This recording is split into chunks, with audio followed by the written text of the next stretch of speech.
नमस्कार दोस्तों, मैं अनुज आपका लाइट एजुकेशन में स्वागत करता हूँ। जैसे कि हम जानते हैं, हमने कल मगध पढ़ा था और आज हम पढ़ने जा रहे हैं मगध के बाद एक दूसरा वंश, उसका नाम है शिशुनाग वंश, जिसका टाइम पीरियड 412 ईस्वी पूर्व से 344 ईस्वी पूर्व तक रहा। उसके बाद इसमें सबसे प्रथम जो शासक आते हैं, इनका नाम होता है शिशुनाग, क्योंकि शिशुनाग ने ही इसकी नींव डाली।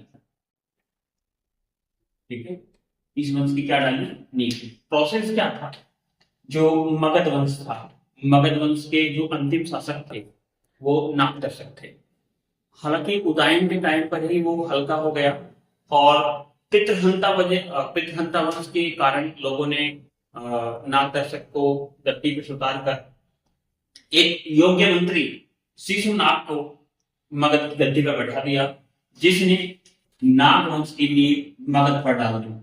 ठीक है, तो इसके सम इंपॉर्टेंट वर्क हैं, सम इंपॉर्टेंट वर्क। इसने ज्यादा योग्यता, इतनी योग्यता तो नहीं थी, लेकिन इसका कुछ काम जो इसने किया। जैसे पहला काम था, इसने अवंती को जीता। अवंती को जीतकर अपने साम्राज्य मगध में मिलाया। पहले, उसके बाद दूसरा काम क्या था? Capital change. कैपिटल चेंज की इसने। कैपिटल थी हमारी इस टाइम पाटलिपुत्र।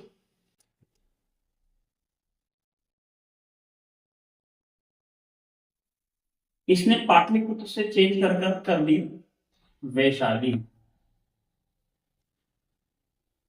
क्या कर दी?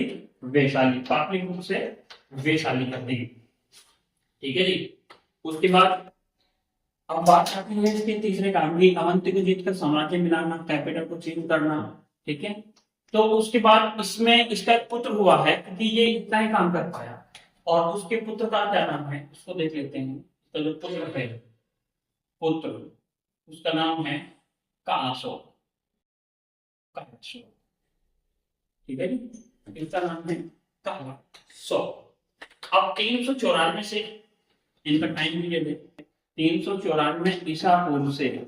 यहाँ आप देख सकते हैं इसके सिर्फ दो ही काल है और इसका ही पुत्र कालशोक आता है, तो 394 से 366 ईसा पूर्व तक रहा। अब हम जानकारी लेंगे कि कालशोक कौन था और कालशोक ने क्या क्या काम किया। देखिए, सबसे पहला काम, जो कैपिटल थी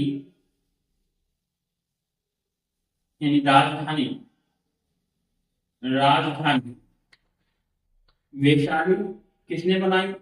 वैशाली बनाई शिशुनाग ने। तो इसने वैशाली से उन्हें क्या कर दी भैया? पाटलिपुत्र कर दिया, है ना?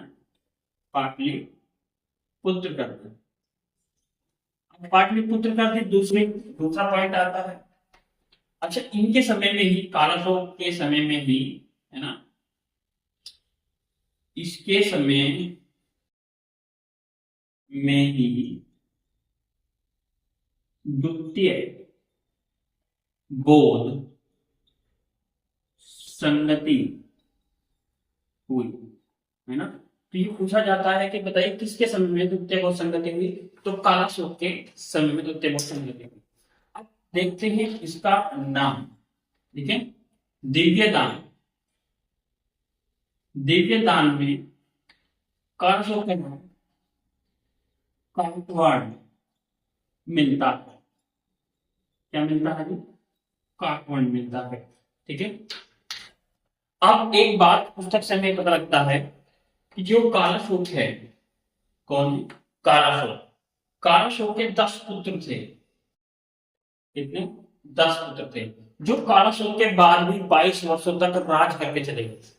तो ये माना जाता है कि कालाशोक जब अपनी राजधानी में घूम रहा था,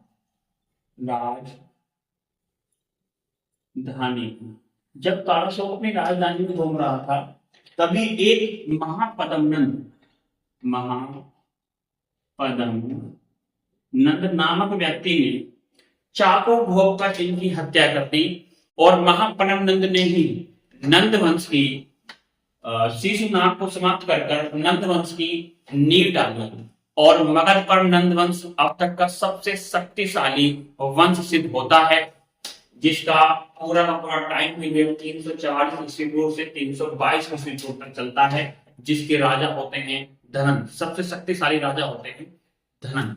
ये था, आई होप आपको ये समझ में आया होगा, ज्यादा कॉन्ट्रीब्यूशन इनका नहीं है, ठीक है। इसमें यह आता है कि कालाशोक का उपनाम में दूसरा नाम कापन मिलता है।